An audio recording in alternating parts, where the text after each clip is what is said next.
1 Korintus pasal 16, hari Rabu, tanggal 29 April 2026. Bantuan untuk jemaat di Yerusalem. Tentang pengumpulan uang bagi orang-orang kudus, hendaklah kamu berbuat sesuai dengan petunjuk-petunjuk yang kuberikan kepada jemaat-jemaat di Galatia. Jadi ini Paulus mengajarkan tentang bagaimana memberi bantuan. Nah, khususnya di sini bantuan untuk jemaat di Yerusalem. Bantuan untuk orang-orang kudus di Yerusalem yang membutuhkan. Nah, di sini Paulus angkat mengajarkan kepada jemaat di Korintus bagaimana mengenai pengumpulan uang bagi orang-orang kudus. Paulus katakan hendaklah, kata hendaklah di sini haruslah. Jadi dia mengatakan hendaklah kamu berbuat sesuai dengan petunjuk-petunjuk yang kuberikan kepada jemaat-jemaat di Galatia. Jadi Paulus mengajak orang-orang di Korintus, jemaat di Korintus untuk berbuat dalam hal pengumpulan uang ini sesuai dengan petunjuk yang dia sudah berikan kepada jemaat di Galatia. Nah, dalam hal ini Paulus pastinya kan udah ngajarin juga kepada jemaat di Korintus tentang bagaimana pengumpulan itu. Nah, ayat 2 ini dikatakan pada hari pertama dari tiap-tiap minggu. Hendaklah kamu masing-masing sesuai dengan apa yang kamu peroleh menyisihkan sesuatu dan menyimpannya di rumah, supaya jangan pengumpulan itu baru diadakan kalau aku datang. Jadi Paulus ngajak untuk melakukan itu setiap minggu, supaya bukan saat Paulus datang baru kelabakan mau kumpul uang sudah nggak ada karena udah dihabisin semua. Kan begitu ya, kalau lihat ada uang biasa pakai aja. Nah, Paulus ngajar bagaimana berhikmat dalam hal memberikan bantuan kepada orang-orang kudus yang ada di Yerusalem. Jadi dia bilang pada hari pertama dari tiap-tiap minggu. Nah, kalau hari pertama tiap-tiap minggu, pengertian saya berarti hari Senin menurut saya, tapi mungkin saja pengertian Paulus mengajarkan ini mungkin hari Minggu. Jadi setiap hari Minggu kumpul lagi, minggu berikut sediakan lagi ya. Jadi maksudnya pada hari pertama dari tiap-tiap minggu hendaklah kamu masing-masing, setiap orang gak terkecuali, sesuai dengan apa yang kamu peroleh, sesuai dengan yang diperoleh. Yang peroleh setiap minggunya itu dapat misalnya 100.000, ya disisihkanlah sedikit, mungkin sisihkan 30.000 atau 5.000, terserah masing-masing orang kan. Jadi kumpulkan sesuai dengan apa yang kamu peroleh setiap minggu. Jadi apakah dihitung dari hari Senin atau dihitung dari hari Minggu, sisihkan sedikit, taruh di amplop kah atau taruh kah di celengan seperti itu, disisihkan dan simpan di rumah. Jadi simpan setiap kali, mungkin bikin celengan kecil kah atau ini ya, karena kalau amplop, kalau pecahan-pecahan koin nanti cepat penuh, jadi mungkin bikin satu celengan baru masuk di situ. Dan itu Paulus ngajak untuk tekun setiap minggu. Lakukan, dilatih, dia latih jemaat di Korintus untuk melakukan cara seperti ini. Kenapa? Yang seperti tadi saya bilang, kalau nggak dilakukan seperti ini, bisa sekali bablas. Bisa bablas kalau pas datang Paulus, baru mereka mau kasih persembahan, udah nggak ada uang karena udah dipakai semua. Atau kan melihat aduh berat sekali ini, kita udah tinggal nggak banyak uang untuk makan, baru harus kasih persembahan, kasih bantuan, bukan persembahan, bantuan. Nah, dengan cara ini setiap minggu ambil dikit aja, seberapa yang bisa, taruh di dalam. Pas Paulus datang untuk dia pulang ke Yerusalem, nanti dia pulang dengan pengumpulan itu untuk membantu orang-orang kudus di Yerusalem. Itu kan tinggal ambil celengannya, keluarin isinya, baru kasih. Nggak repot-repot lagi mau kelabakan, mau kumpul uang gitu. Jadi itu cara Paulus mengajar. Nah, kalau kita hari ini gimana cara kita ya? Ada kan yang namanya perpuluhan juga di gereja, apakah kita lakukan?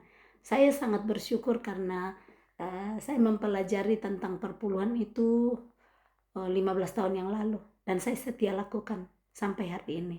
Saya bersyukur sekecil apapun, bahkan sampai kalau saya tidak kerja, seberapa aja saya sisipkan untuk kasih perpuluhan. Nah kalau saya pas kerja, 10% dari hasil yang saya terima itu saya selalu sisihkan untuk diberikan kepada Tuhan. Kita sudah baca waktu pembacaan Maleakhi ya, kita berikanlah perpuluhan kepada Tuhan dan ujilah aku apakah aku tidak membuka tingkap-tingkap langit. Dan saya lihat dalam hidup saya, sejak saya lakukan perpuluhan itu, tingkap-tingkap langit terbuka. Dulu sebelum saya kasih perpuluhan itu, paling saya pulang ke Indonesia sekali setahun, atau biasa nggak pulang ya, atau memang sekali setahun. Tapi setelah itu kadang saya pulang 2 kali, saya masih pergi ke tempat lain, masih bisa hidup, masih bisa kirimkan orang tua, masih bisa. Jadi betul-betul janji Tuhan itu, kalau Tuhan yang berjanji nggak pernah diingkari, nggak seperti manusia ya, termasuk saya. Berulang kali kita mengingkari janji kita, tapi kita terus dilatih Tuhan supaya kita menjadi pribadi seperti Yesus kan, yang tidak ingkar janji. Kita latih diri kita untuk terus setia dan menepati janji kita. Nah, jadi seperti ini Paulus latih, setia dulu yang kecil-kecil gini, setia lakukan. Kalau mau coba, nah nanti bilang kan tidak tiap minggu kita gajian, bisa juga kan? Kalau sistem 1 bulan baru gajian. Nah ini mungkin di jemaat Korintus saat itu kan mereka kerja di ladang, saya nggak tahu gimana sistemnya, tapi mungkin dapat gaji mingguan. Nah kenapa sampai Paulus bilang sisihkan setiap minggu. Nah dari kita sekarang misalnya oma-oma dapat kiriman anaknya atau dapat pensiun, sisihkanlah langsung. Kalau yang perpuluhan kan misalnya dapat 1 juta pensiun, keluarin langsung aja 100.000. Jangan bilang tapi tinggal 900 nih, gimana ngaturnya. Tuhan pasti sediakan semua yang kita butuhkan. Yang penting kita taat lakukan perintahnya. Burung-burung di udara pun gak punya rumah, gak bekerja, tapi Tuhan pelihara. Nah kita ketakutan kita aja duluan karena pertimbangan kita sendiri. Tapi saat kita taat, saya selalu bagikan the power of taat. Kita taat lakukan, Tuhan itu tidak pernah ingkar janji. Dia bahkan beri jauh daripada yang kita butuhkan. Yang kita kasih 100.000, Tuhan bisa kasih. Mungkin ada lagi yang datang, ponaan atau apa, kasih lagi. Ya, dikasih lagi 100.000, keluarin lagi 10%, simpan lagi di amplop sampai waktunya ya. Jadi kurang lebih bisa seperti itu. Nah, ada banyak cara-cara di mana Tuhan menggenapi janjinya dalam hidup orang-orang yang mau untuk belajar taat. Ujilah aku. Tuhan bilang seperti itu. Ujilah aku, apakah aku tidak akan membuka tingkap-tingkap langit gitu. Saya cari dulu Maleakhi 3 ayat 10 ya. Maaf. Maleakhi 3 ayat 10. Bawalah seluruh persembahan persepuluhan itu ke dalam rumah perbendaharaan, supaya ada persediaan makanan di rumahku. Dan ujilah aku, firman Tuhan semesta alam, apakah aku tidak membukakan bagimu tingkap-tingkap langit dan mencurahkan berkat kepadamu sampai berkelimpahan. Sampai berkelimpahan artinya kita bisa bagi untuk orang lain juga, bukan cuma diri kita. Nah kalau hari ini minta doang, minta kiri kanan, minta telepon orang, minta. Tuhan gak seperti itu untuk kita. Tuhan mau kita berkelimpahan. Nah bagian kita bekerja, melakukan bagian kita, taat melakukan perintahnya, janjinya yang seperti ini. Ujilah aku, firman Tuhan semesta alam, apakah aku tidak membukakan bagimu tingkap-tingkap langit dan mencurahkan berkat kepadamu sampai kelimpahan. Sampai kelimpahan artinya lebih dari cukup yang kita bisa. Jadi jangan takut, taat saja dulu. The power of taat, Tuhan pasti penuhi janjinya. Jangan takut, tidak cukup ini, makanya disimpan-simpan itu uang.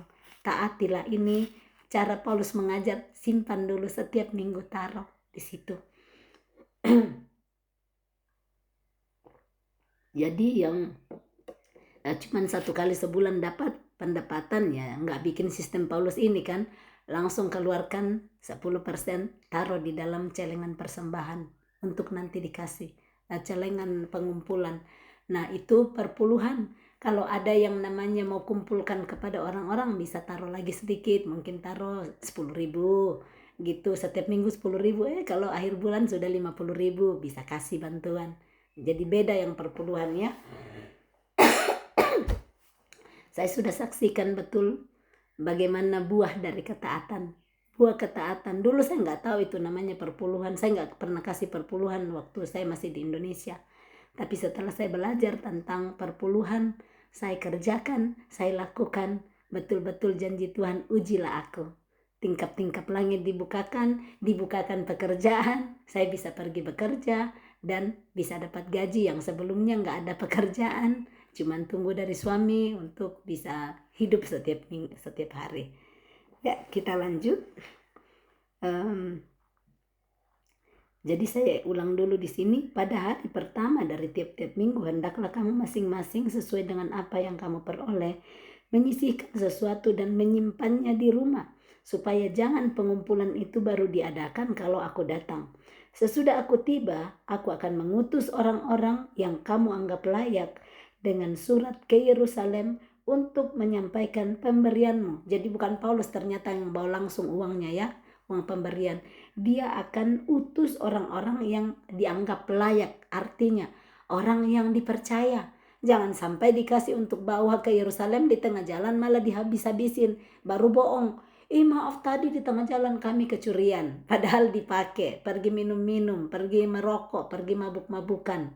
Jadi orang yang dianggap layak yang akan diutus Paulus untuk membawa hasil pengumpulan dari setiap orang dibawa supaya tiba dengan selamat di Yerusalem dan rasul-rasul bisa bagikan kepada orang kudus yang membutuhkan.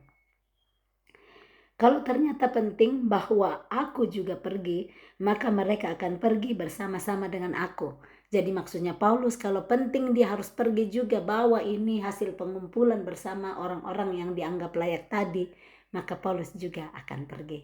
Bagaimana itu Paulus sangat rendah hati ya.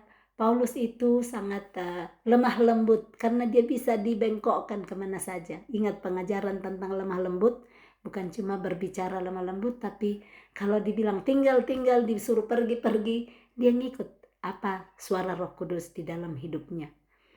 Yang berikut rencana Paulus, ayat yang ke-5. Aku akan datang kepadamu sesudah aku melintasi Makedonia, sebab aku akan melintasi Makedonia. Jadi dia bilang kepada jemaat di Korintus, saya akan datang kepada kalian sesudah saya melintasi Makedonia. Dan di Korintus mungkin aku akan tinggal beberapa lamanya dengan kamu, atau mungkin aku akan tinggal selama musim dingin. Nah, selama musim dingin kan beberapa bulan. Biasanya musim dingin itu mulai bulan Desember sampai bulan April, seperti itu. April awal, jadi kurang lebih lah dia tinggal 5 bulanan kalau dia bilang sampai selama musim dingin, sehingga kamu dapat menolong aku untuk melanjutkan perjalananku. Sebab sekarang aku tidak mau melihat kamu hanya sepintas lalu saja. Maksudnya dia nggak mau lihat orang Korintus hanya ketemu 1-2 hari baru dia pergi lagi. Itu sepintas lalu. Dia mau tinggal, ambil waktu lebih lama sama-sama supaya bisa lebih banyak waktu mengajari mereka, berbagi dengan mereka. Aku harap dapat tinggal agak lama dengan kamu jika diperkenankan Tuhan. Selalu Paulus menyerahkan kehendak Tuhan yang terjadi. Jika perkenanan Tuhan, dia akan tinggal lebih lama. Tapi kalau Tuhan bilang itu menurutmu saja Paulus, kau lebih cepat pulang, dia berani untuk segera pulang. Kadang kita merencanakan sesuatu dan kita paksakan seperti yang kita mau. Oh, saya mau bikin begini. Tapi kalau kehendak Tuhan beda. Jangan sampai dipaksa Tuhan dengan keras baru kita mau taat. Latih diri dari sekarang taat hal-hal yang kecil. Supaya yang besar-besar disuruh pergi, disuruh tinggal. Tuhan yang berdaulat, Tuhan yang menjaga semua rencana-rencananya dalam hidup kita saat kita taat. Tapi kalau kita nggak taat, kita paksakan sekehendak kita yang siap tanggung resiko. Bisa tanggung resiko kalau nggak taat. Tuhan yang mau atau tidak. 8. Tetapi aku akan tinggal di Efesus sampai hari raya Pentakosta. Sebab di sini banyak kesempatan bagiku untuk mengerjakan pekerjaan yang besar dan penting sekalipun ada banyak penentang. Jadi dia bilang dia akan tinggal di Efesus. Efesus itu di daerah Turki ya, di daerah Turki. Jadi dia bilang dia akan tinggal sampai hari raya Pentakosta. Nah, di situ dia bilang banyak kesempatan bagiku untuk mengerjakan pekerjaan yang besar dan penting. Sekalipun ada banyak penentang, tapi Paulus tidak takut. Siapapun yang menentang dia, kalau Tuhan yang suruh, dia akan lakukan. Nah, kalau kita baru mau bicara tentang firman aja, ada orang yang sudah bilang kita sok pendeta, sok suci, udah langsung kocar-kacir, udah ketakutan. Nah, apakah kita mau berani berdiri seperti Paulus? Banyak penentang, tetapi pekerjaan-pekerjaan besar dan penting yang Tuhan taruh dalam hatinya. Ngajarin orang-orang tentang Injil, dia nggak takut. Dia lakukan seperti perintah Tuhan. Nah, ini pelajaran untuk kita supaya kita berani seperti Paulus. Supaya ketakutan-ketakutan kita selama ini karena pertimbangan-pertimbangan, orang bilang apa ya nanti kalau saya begini, nanti aku dibilangin seperti aja Bu Pendeta sekarang. Kalau Tuhan taruh di hati kita, Tuhan yang akan mengerjakannya bersama-sama dengan kita. Filipi 2 ayat 13 berkata, karena Allah lah yang mengerjakan di dalam kamu, baik kemauan maupun pekerjaan menurut kerelaannya. Jadi kalau kita mau mengikuti kehendak Tuhan yang dia taruh di dalam hati kita, jangan terombang-ambing dengan apa kata orang. Terlalu sering ya kita dengar kata orang, kita jadi gak berani, kita takut dihakimi orang. Tapi kalau kita tahu kebenaran, Tuhan yang suruh kita, jangan takut. Ketemu orang dan mungkin Tuhan taruh di hati kita, doakan orang itu. Jangan bilang, tapi saya malu, nanti dibilangin apa. Mau bilang berdoa itu kan gembala yang lakukan, atau penatua atau majelis. Kita semua bisa melakukan ya. Roh kesegaran diberikan supaya yang ngantuk-ngantuk mendengar terbangun ya, tidak ngantuk-ngantuk lagi. Ya, kita lanjut lagi. Perikop yang ketiga, beberapa pemberitahuan. Ayat 10. Jika Timotius datang kepadamu, kita ingat Timotius anak rohaninya Paulus. Jadi dia bilang jika Timotius datang, berarti belum datang itu Timotius. Jika Timotius datang kepadamu, usahakanlah. Jadi dia minta kepada jemaat di Korintus mengusahakan. Jadi mungkin mereka nggak bisa, tapi diusahakan supaya nantinya ia berada di tengah-tengah kamu tanpa takut. Kan Timotius masih muda. Nah, kalau diutus Paulus mewakili dia ke jemaat di Korintus, jemaat yang besar, yang kaya, orang pintar-pintar, bisa kan ciut itu nyalinya Pak Timotius. Apalagi kalau baru tiba orang-orang udah lihat dia siapa deh, anak ingusan mau datang ngajar-ngajarin kami, bisa kan gitu. Biasa anak ingusan baru anak kemarin baru mau datang ngajarin kami gitu. Tapi kan ini ada otoritas yang Tuhan taruh kepada Paulus dilanjutkan kepada Timotius. Nah, ini yang Paulus katakan, jika Timotius datang kepadamu, usahakanlah supaya ia berada di tengah-tengahmu, di tengah-tengah kamu tanpa takut. Sebab ia mengerjakan pekerjaan Tuhan sama seperti aku. Jadi Paulus mau bilang, Timotius itu sama juga dengan aku yang datang di tengah-tengah kalian. Lihatlah dia seperti kalian melihat aku. Jangan lihat dia sebagai anak kecil, anak yang masih ingusan, anak yang masih muda. Tetapi lihatlah dia sama seperti aku di dalam mengerjakan pekerjaan Tuhan. Supaya nantinya dia kan, kita rasa itu kalau orang kita baru tiba matanya orang udah lihat kita ya, kita udah rasa banget roh kita nangkap. Jadi bisa aja Timotius jadi ketakutan gitu. Jadi Paulus kasih tahu dulu mereka, usahakanlah supaya Timotius berada di tengah-tengah kamu tanpa rasa takut. Jadi dengan cara mereka terima Timotius seperti menerima Paulus, karena mereka sama mengerjakan pekerjaan Tuhan. Ayat 11, jadi janganlah ada orang yang menganggapnya rendah, tetapi tolonglah dia supaya ia melanjutkan perjalanannya dengan selamat, agar ia datang kembali kepadaku, sebab aku di sini menunggu kedatangannya bersama-sama dengan saudara-saudara yang lain. Nah, di sini kalau kita ingat, Paulus pun nantinya di kitab Timotius ya, dia tulis 1-2 kitab tersendiri khusus untuk Timotius. Di situ dia tulis 1 Timotius 1, 2 Timotius 2 ya, 1 Timotius dan 2 Timotius, 1 Timotius dan 2 Timotius. Di situ yang Paulus tuliskan kepada Timotius di 2 Timotius 3 ayat 16, yang saya minta kita hafalkan ini, supaya saat kita baca firman kita tahu, kita nggak asal baca tapi ada pengajaran Tuhan di sana. Ya, 2 Timotius 3 ayat 16, ini tulisan Paulus kepada Timotius. Segala tulisan yang diilhamkan Allah memang bermanfaat untuk 1, mengajar, 2, untuk menyatakan kesalahan, 3, untuk memperbaiki kelakuan, 4, untuk mendidik orang dalam kebenaran. Nah, ini yang dia ajarin kepada Paulus dan diajarin ke kita hari ini, supaya saat kita baca firman, kita dengar firman, kita introspeksi diri kita. Apa yang diajarkan kepada saya firman ini? Apa yang kesalahan dinyatakan saat saya dengar dan baca firman ini? Kelakuan apa yang perlu saya perbaiki? Dan bagaimana saya dididik untuk hidup dalam kebenaran?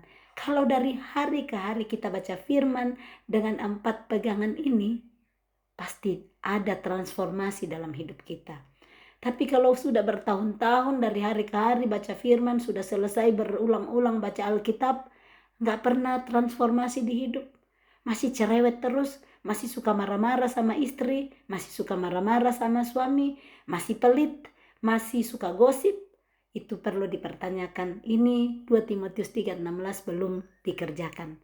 Jadi kalau kita kerjakan benar ini, setiap kali kita baca firman, nggak bilang, kasih suami itu ayat, atau kasih istri, ini tuh firman untuk kamu. Tadi saya dengar firman bilang, hai istri, tunduk sama suamimu. Itu suami ya, dia bisa pakai jadi senjata untuk istrinya taat sama dia. Nah, istri bisa bilang, tadi saya dengar, saya baca itu, hai suami, kasih istrimu seperti dirimu sendiri. Pakai nunjuk-nunjuk. Kalau ada firman, pakailah untuk diri sendiri dulu. Kerjakan untuk diri. Jangan pakai untuk mengambil keuntungan, kasih tahu pasangan, kasih tahu anak. Anak-anak ya, Efesus 6 ayat 1-3 bilang, anak-anak taati orang tuamu dalam Tuhan. Hormati ayah dan ibumu supaya lanjut umurmu di bumi dan engkau berbahagia. Jangan pakai itu untuk intimidasi anak. Jangan pakai ayat kita dulu. Hai ayah-ayah, hai bapak-bapak, jangan membuat pahit hati anakmu. Itu ayat 4-nya Efesus 6. Jadi artinya, hai ibu-ibu, jangan kasih pahit hati anakmu. Kalau yang sudah telanjur, bilang bagaimana ini kalau sudah telanjur, anak aku sudah pahit ke saya. Bagaimana saya sudah tidak taat dan hormat sama orang tuaku. Tidak ada kata terlambat. Hari ini jika kita dengar firman-Nya, kita masih diberi kesempatan untuk ditransformasi, diubahkan dari anak yang tidak taat dan tidak hormat kepada orang tua di dalam Tuhan ya. Ada katanya, hai anak-anak, taatilah orang tuamu di dalam Tuhan. Artinya nggak usah taati orang tua kalau orang tua tidak di dalam Tuhan. Orang tua ngajar mencuri, jangan taat. Orang tua bilang pergi marahin tetangga, jangan taat. Taati yang di dalam Tuhan. Kalau orang tua bilang, nah yang tetangga di sana itu suka marah-marahin kita, suka cerita jelek kita, jangan lakukan yang sama, taatilah di situ. Saya angkat di sini tadi karena tentang Timotius ya. Tentang Timotius, jadi supaya jangan menganggap rendah Timotius karena dia muda.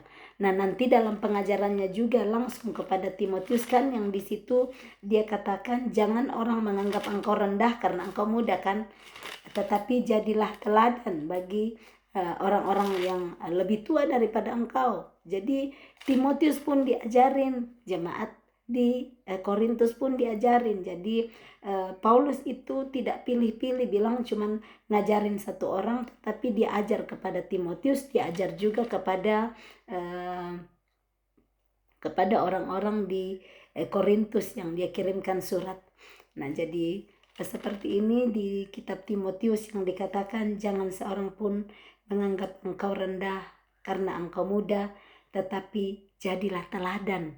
Sekalipun engkau muda, bisa jadi teladan dalam perkataanmu, dalam perbuatanmu, dalam tingkah lakumu, supaya orang-orang memuliakan Tuhan lewat kehidupanmu. Kita yang masih muda-muda jangan bilang, kan saya masih muda, nggak apa-apa, saya hidup semau-mau saya. Bisa jadi teladan seperti Timotius. Kalau orang tua juga jangan sombong, iya kan saya lebih tua, saya udah makan asam garam dunia lebih banyak. Bisa, tetapi malah nggak berhikmat. Anak muda lebih berhikmat seperti Timotius. Kita lanjut ayat 12 tentang saudara Apolos. Telah berulang-ulang aku mendesaknya untuk bersama-sama dengan saudara-saudara lain mengunjungi kamu, tetapi ia sama sekali tidak mau datang sekarang.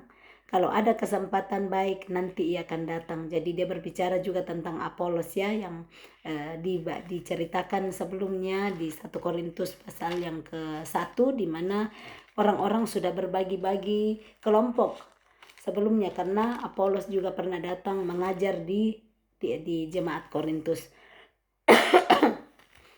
Ayat yang ke-13, berjaga-jagalah. Ini aware, attention, berhati-hati, berjaga-jagalah. Berdirilah dengan teguh dalam iman.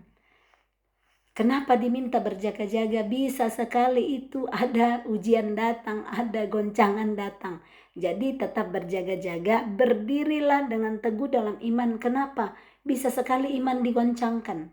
Iman digoncangkan dengan apa? Sakit penyakit datang, masalah rumah tangga datang, masalah keuangan datang.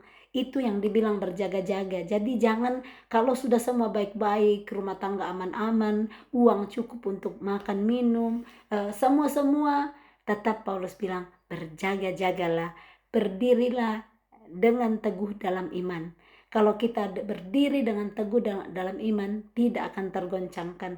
Badai apapun datang, penyakit datang, masalah rumah tangga datang, tidak lari dari Tuhan. Tetap berdiri dalam iman yang teguh, mempercayai Tuhan.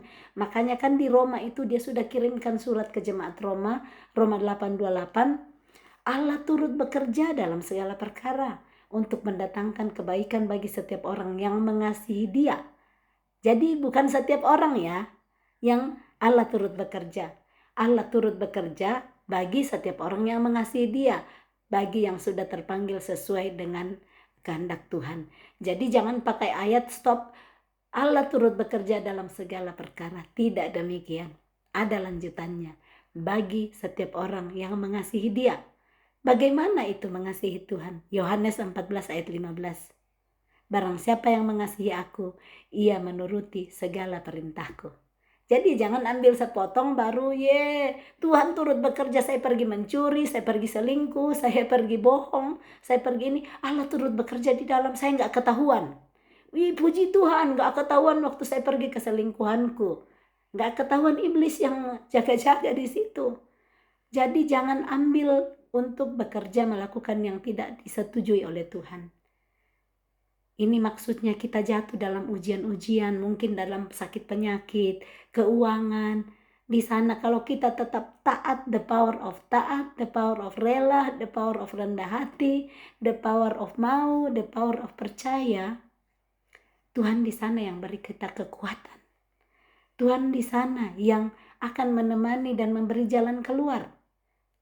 Kita udah baca kan di 1 Korintus 10 ayat 13. Pencobaan-pencobaan yang kamu alami adalah pencobaan biasa yang tidak melebihi kekuatan manusia.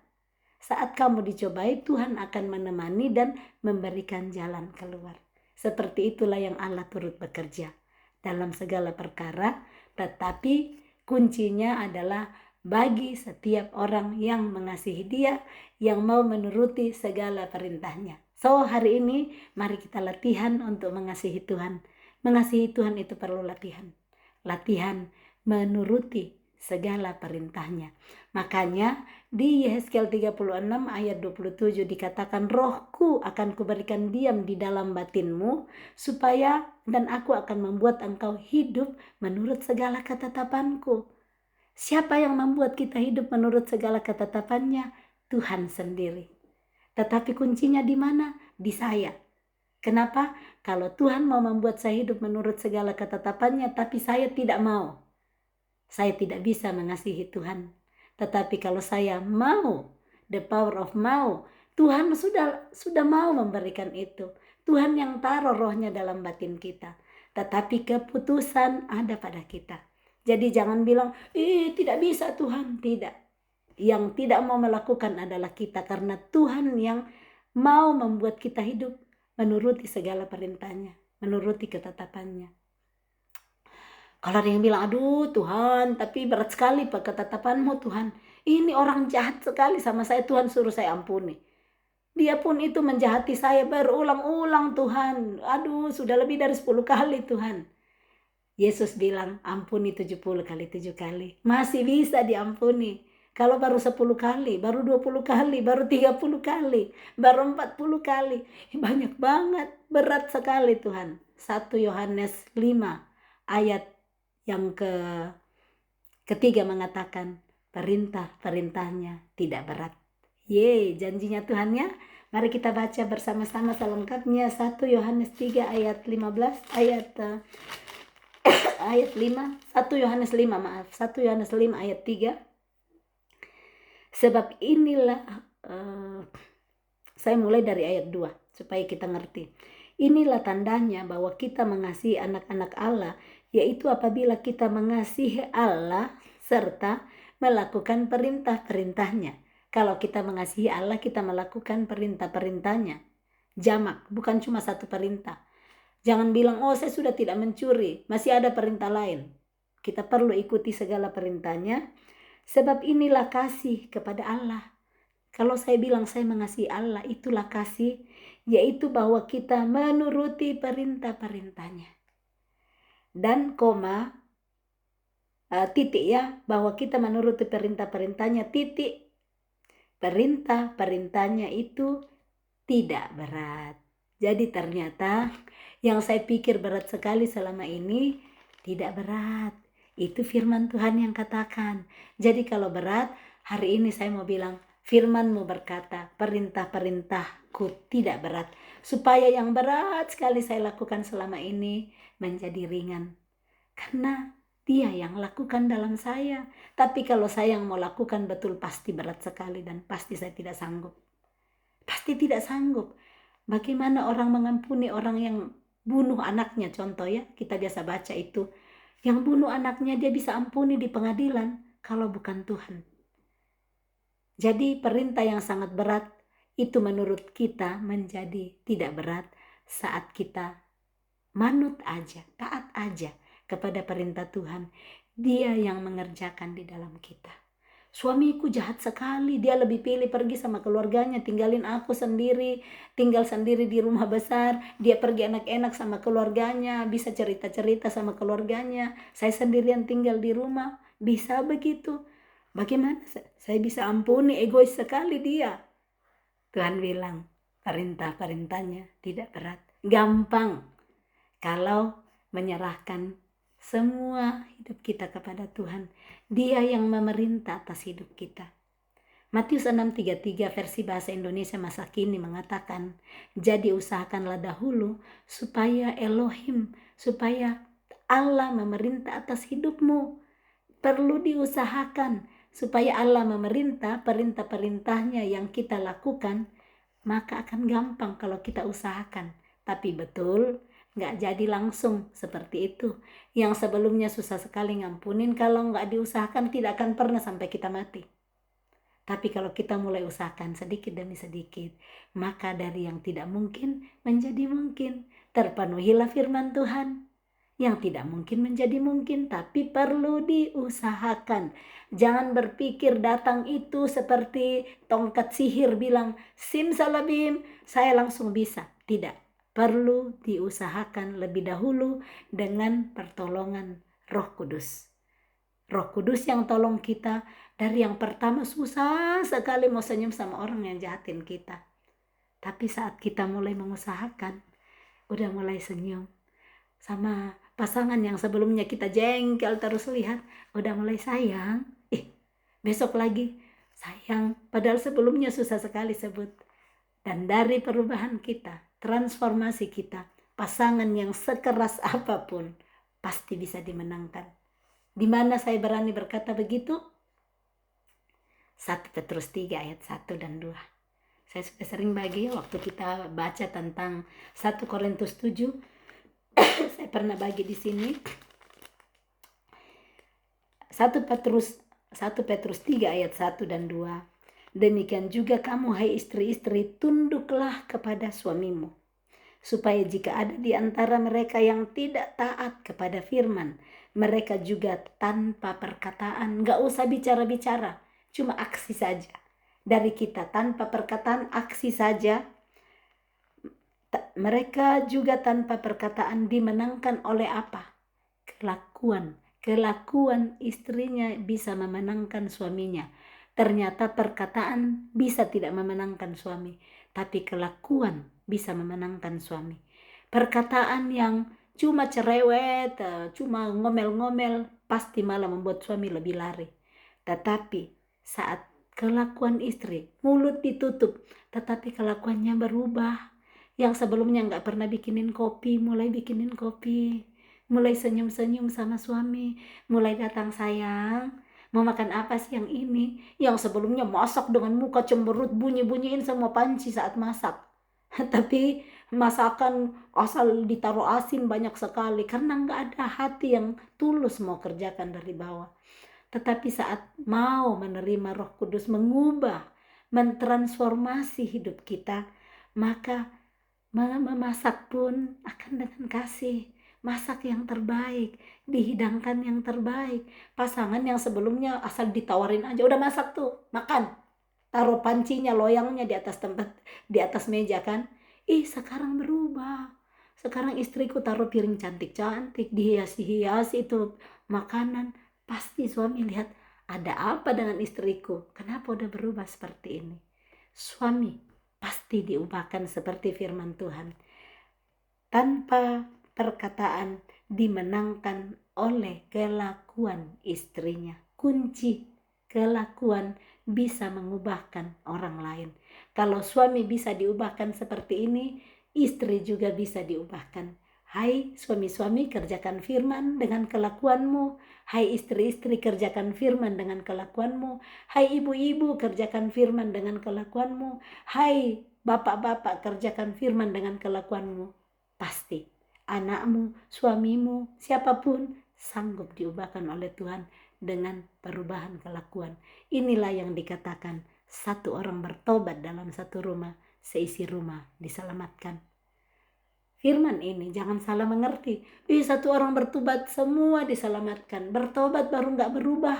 Orang malah bilang, ngapain ke gereja? Dia gak dari dulu cerewet, pemarah gitu terus, sibuk rajin ke gereja pelayanan, gak ada perubahan. Tapi kalau perubahan dalam kelakuan akan membuat, wow, kalau Tuhan bisa ubahkan istriku yang cerewetnya minta ampun, Tuhan pasti sanggup ubahkan aku. Ya, jadi kelakuan kunci dari bisa mengubahkan orang-orang di sekitar kita. Dan kelakuan itu Tuhan yang akan mampukan kita. Jangan udah bilang dulu, gak mungkin lah. Baru lihat suamiku aja udah muak saya. Ada yang gitu. Baru lihat istriku aja udah muak saya. Ingat, sebelum nikah dulu, kalian yang pilih untuk nikah sama-sama.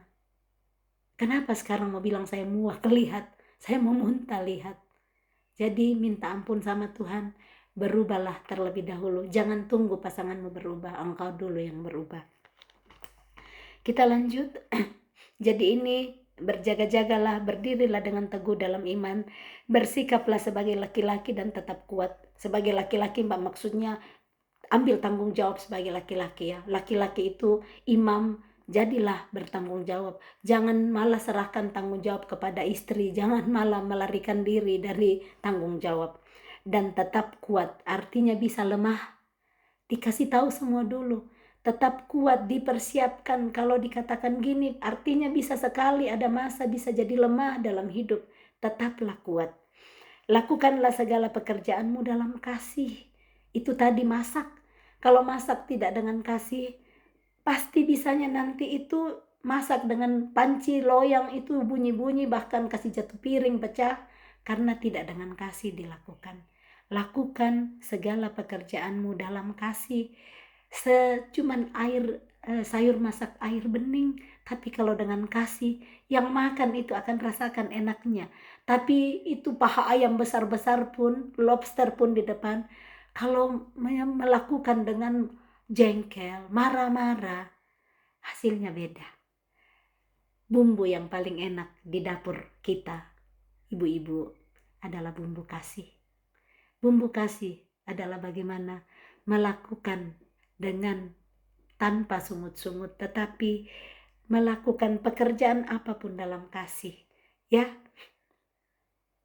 Jadi lakukanlah segala pekerjaanmu dalam kasih. Ada suatu permintaan lagi kepadamu, saudara-saudara.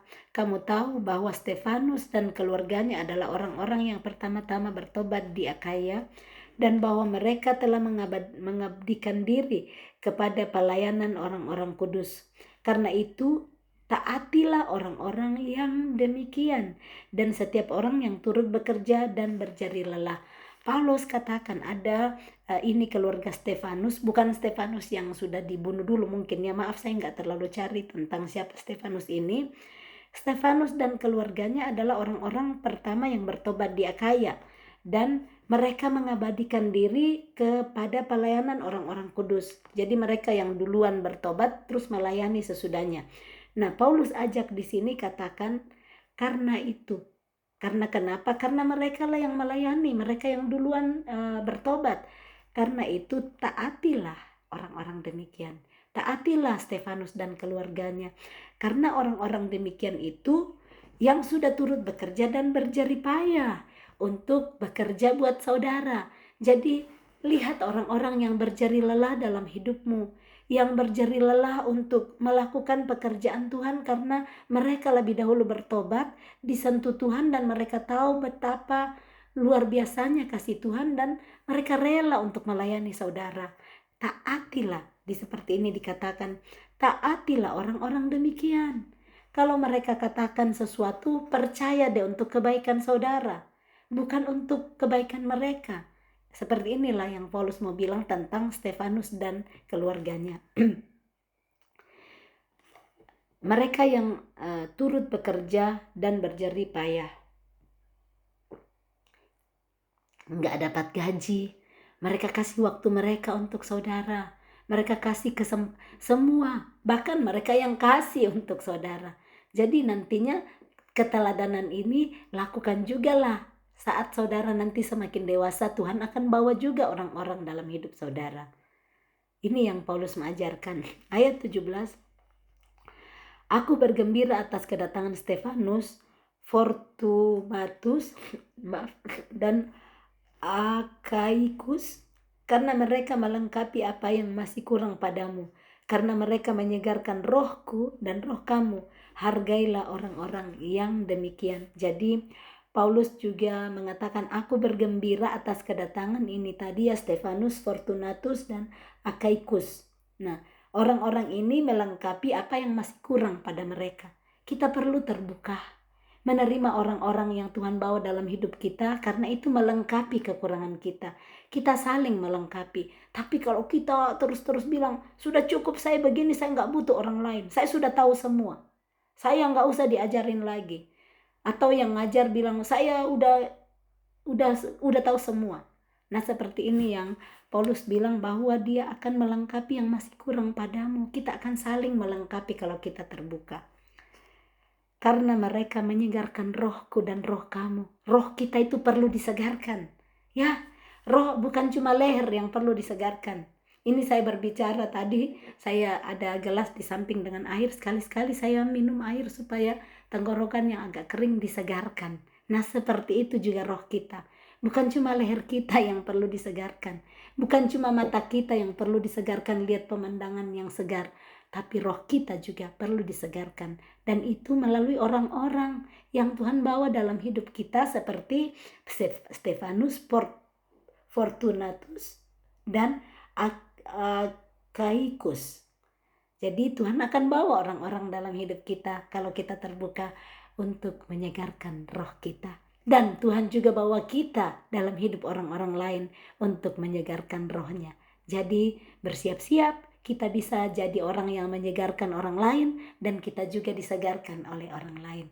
Jangan tutup diri kita dengan pikiran dan pertimbangan kita sendiri.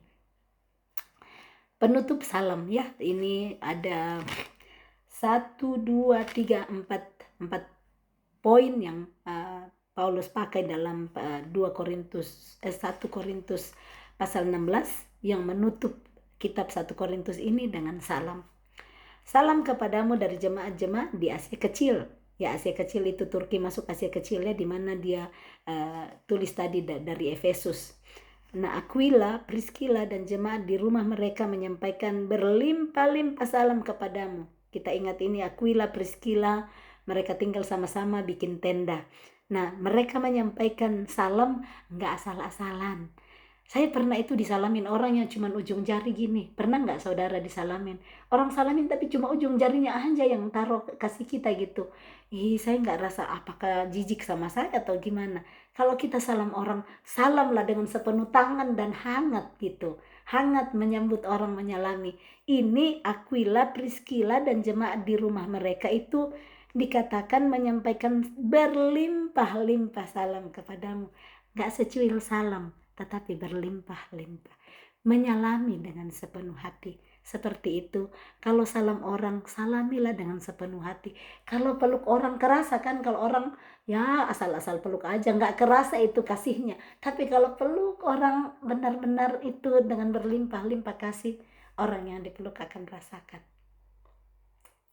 Kemarin saya pergi ke rumah ipar saya karena saya pergi pamitan mau pulang Indonesia kan, dan anaknya waktu saya mau pulang, anaknya 2 manis-manis sekali, tinggi sekali yang cowok. Saya sempat foto lucu-lucuan karena hampir setengahnya saya dengan dia. Waktu mau pulang Tata dia peluk-peluk sekali gitu, saya peluk-peluk sekali juga, kerasa banget gitu yang dari hati yang tulus. Saya baru datang langsung tinggal makan ya, tinggal makan. Saya bilang hati saya hangat Mas datang di kalian karena saya cuma mau datang kasih tahu saya mau pamitan mau pergi ke Indonesia, dan langsung anaknya taruh piring untuk saya gitu, langsung baru mereka ketawa-ketawa, iya kalau tante nggak ada, nggak gitu loh, saling joking mereka. Jadi langsung melayani saya dan memeluk dengan hangat. Nah, berlimpah-limpah seperti itu orang akan kerasa kan kalau orang bilang yuk tinggal makan, atau cuman ngajak yang katanya seperti ayam aja manggil gitu, berkokok aja ya, yang asal-asalan aja. Tapi kita rasa kalau dengan sepenuh hati orang ngajak kita akan rasakan. Nah, mari bertindak seperti itu. Peluk orang dan orang akan rasa kasih kita. Salamin orang jangan cuman ujung jari, tetapi dengan segenap hati. Tadi ayat 14 sudah dikatakan, lakukanlah segala pekerjaanmu dalam kasih, termasuk saat menyalami orang, termasuk saat memeluk orang. Tapi jangan peluk istri orang, jangan peluk suami orang ya, bukan dalam hal ini. Kadang ada yang bilang, iya tadi itu Ibu Elma bilang katanya peluk dengan peluk sekali. Saya nggak bilang peluk istri orang dan peluk suami orang, itu beda ya. Oke, kita lanjut di sini. Salam kepadamu dari saudara-saudara semuanya. Sampaikanlah salam seorang kepada yang lain dengan cium kudus. Ini cium kudus. Karena seperti kami di Eropa, kita salam itu bercium-ciuman. 3 kali kalau di Swiss. Kalau di Perancis 2 kali. Di Belanda juga 2 kali. Kalau saya nggak salah ingat. 3 kali di Belanda ya. Di Belanda juga 3 kali, di Perancis 2 kali, di Swiss 3 kali. Itu waktu saya baru datang, saya tidak mau sekali cium laki-laki. Saya di Indonesia mana saya mau ciuman sama laki-laki kan. Jadi kalau ada temannya suami datang, saya tidak mau cium. Karena saya bilang, masa saya mau ciuman sama laki-laki? Karena nggak kebiasaan kita ya. Tapi lama-kelamaan saya latihan, ternyata ya cium pipi kiri kanan 3 kali. Tapi jangan ini maksudnya cium kudus. Jangan ada birahi yang timbul, perempuan laki-laki cium baru pikirkan yang lain-lain. Jadi ini cuman salam kan yang saya bikin itu, saya cuman cium tapi tidak ada ini cium kudus maksudnya di sini. Ayat 21, dengan tanganku sendiri aku menulis ini, salam dari Paulus. Dia pakai tangannya sendiri. Kita tahu nanti kita akan baca di pembacaan yang lain, itu Paulus ada gangguan di mata ya, jadi nggak terlalu, kadang dia nggak bisa nulis sendiri, ada yang bantu dia. Tetapi ini dia bilang dengan tanganku sendiri.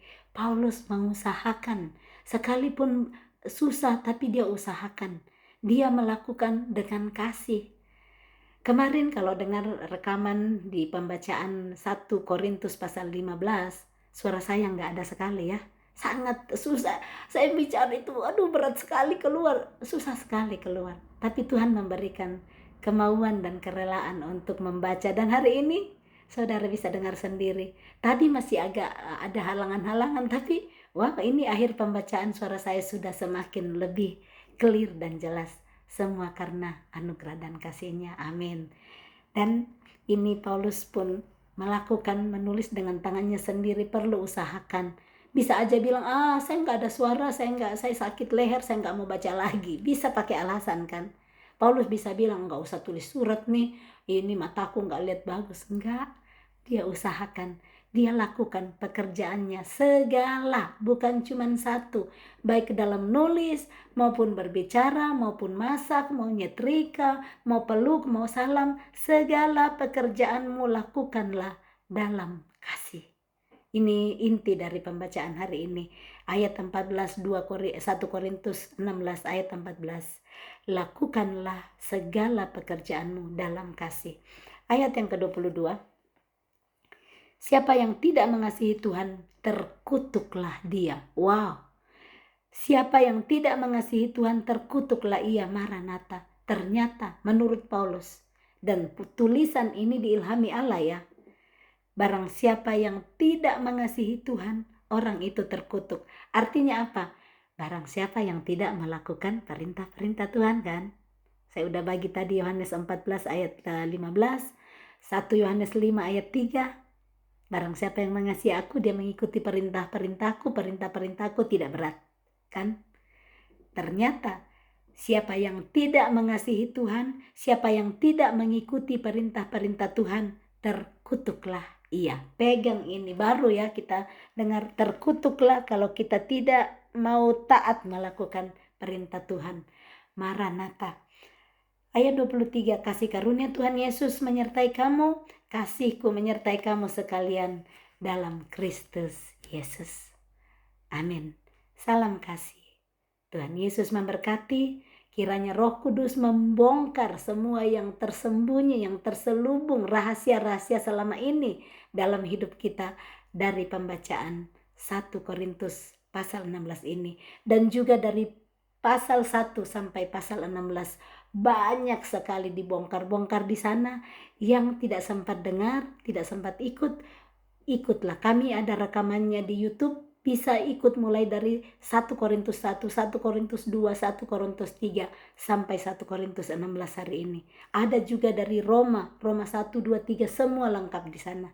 Bagi yang lapar dan haus akan kebenaran, kata firman Tuhan, dia akan dipuaskan. Salam kasih, Tuhan Yesus memberkati. Shalom.